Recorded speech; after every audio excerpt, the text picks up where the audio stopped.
Hey everyone from YouTube, and hello especially to you, etdoolittle.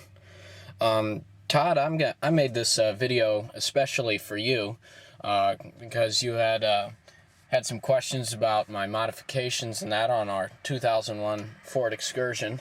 I'm just gonna first start out going over what we've done to our vehicle, what we've added. So, as you can see here in the front row, we removed the console and added a third seat. Since we've got 9 people in our family, that was kind of a must or sell the vehicle. So that's what we did. One thing about that, if you do that, remember that you've got some audio pieces here. You got a cigarette lighter and these audio controllers.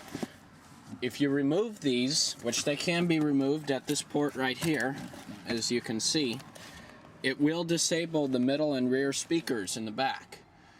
But that's an easy fix. All you have to do is pull this audio and cigarette equipment out of the console, stick it in or under your middle seat or the driver's seat, wherever you want, and then just plug it back in and everything works perfectly. Otherwise, our modifications include this Bully Dog Triple Dog. Now, you don't need to get the Triple Dog unless you're thinking of another diesel vehicle down the road a few years later.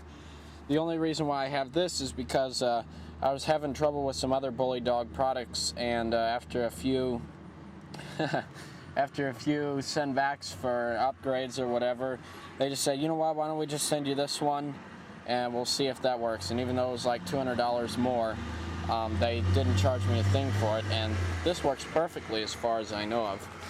So that's that. Over here I have a Granatelli in-cab monitor. That works pretty good. It's really accurate. Can measure fuel pressure, injection pressure, boost PSI, oil temperature, transmission temperature. Let's see, what was the other one? I'm going to turn the key on. We can find out here.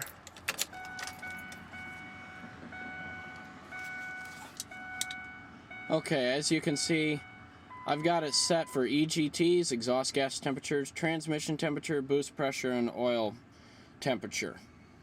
And I have the defueling point set up. As you see here, you've got display setup, alert setup, hardware setup, data logging, and backlight adjustment, so you can adjust that for nighttime display. Defuel and warning settings in case your EGTs or whatever get too high, save your engine. I had this boost gauge installed, but it's not working for some reason, so I just have my boost show up on there.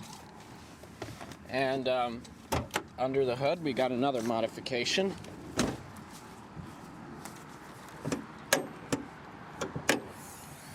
We have a K&N Performance air filter. That was pretty easy to install. There's full detailed instructions that come with it, and that just mounts on right here, right where your previous air filter went. It's normal to be open like that. That's how those air filters are. And then underneath, as you've seen in my other videos, we have removed the muffler and replaced it with the straight pipe. That was one of my favorites. It makes it sound great. You also had questions on how difficult it was to install these modifications, whether you should have a professional do it or whether you could do it yourself. My opinion, I'm 16 years old, never done this kind of stuff before, and it was pretty easy for me. I think you can do it. Let me just show you what's needed to install the in-cab monitor, which was basically the most difficult modification.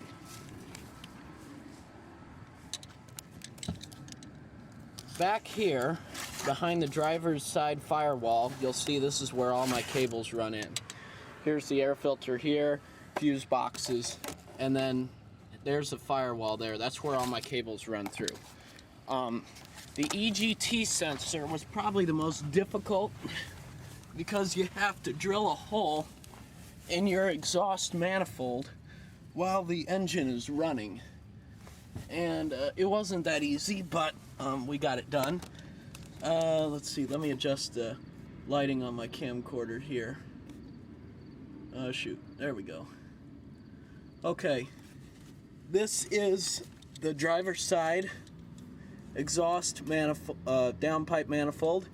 We just drilled a hole into here. There's detailed instructions on how to do this.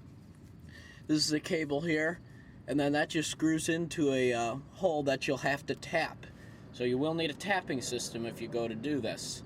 They're not very cheap either, but we just had one, so that wasn't any problem. But that's your Egt sensor. And then the transmission temperature sensor was pretty easy. Just make sure your vehicle's on a level surface, or otherwise your transmission fluid will run out if it's facing forward. This is a sensor right here. There's a cable wire, and there's a bolt that just comes out, and this little sensor here replaces that. Just modifies your transmission temperature. Monitors, I'm sorry, not modifies. Be nice if it could. Okay, over here, I believe is multiple data points. I'm not sure if this is boost or what have you, but this is just a little hack on, so to speak. You just put this blue little clamp on here onto the wire that they tell you to, and then this plugs in, and then that's one of those cables that run back to the in-cab monitor. And the one other thing is, you can find it here. There it is. It's below this, below the, or next to the fuel filter. I believe that's what monitors fuel pressure and what have you, all that. And that's set there. When I originally had that white boost gauge, this is what this white hose is. That ran into this little piece right here. And I'm not getting an accurate reading from that, so I'm not sure what's going on there. But I haven't worried about it since I got this other monitor in there. But we'll go ahead and start it up.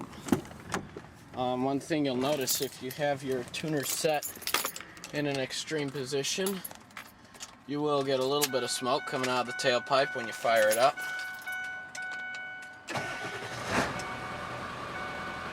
Not very visible that time, but you can hear it. I'm against the concrete wall. It sounds really good.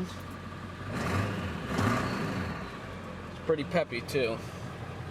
And there's the gauges there. And that's pretty much all we've done. My next upgrade is going to be a bigger exhaust system.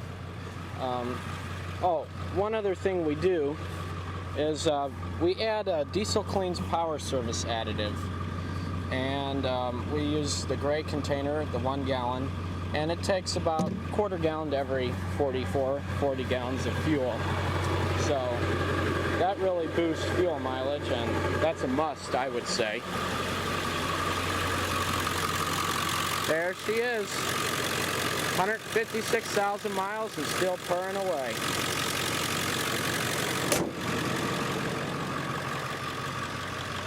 So this video will probably answer most of your questions, Todd, about your excursion.